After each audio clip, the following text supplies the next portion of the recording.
పశుపోషణ రంగాన్ని బలోపేతం చేసేందుకు ప్రభుత్వం నిబద్ధతతో పనిచేస్తోందని రాష్ట్ర వ్యవసాయ శాఖ మంత్రి కింజరాపు అచ్చెన్నాయుడు స్పష్టం చేశారు.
మిగిలిన డబ్బులు కూడా వీలైనంత తొందరగా వస్తే మళ్ళీ ఎన్ఆర్జీఎస్ మన నియోజకవర్గంలో మళ్ళీ 200 కోట్లు మంజూరు చేశాం.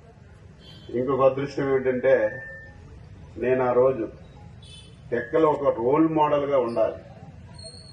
నాకు ఓట్లు వేసినా వేయకపోయినా, నాకు సహకరించకపోయినా ప్రతి గ్రామానికి తారు రోడ్డు ఉండాలని ఆ రోజు ఇన్ఫ్రాస్ట్రక్చర్ డెవలప్మెంట్ స్కీమ్ కింద 54 రోడ్లు మంజూరు చేశాను.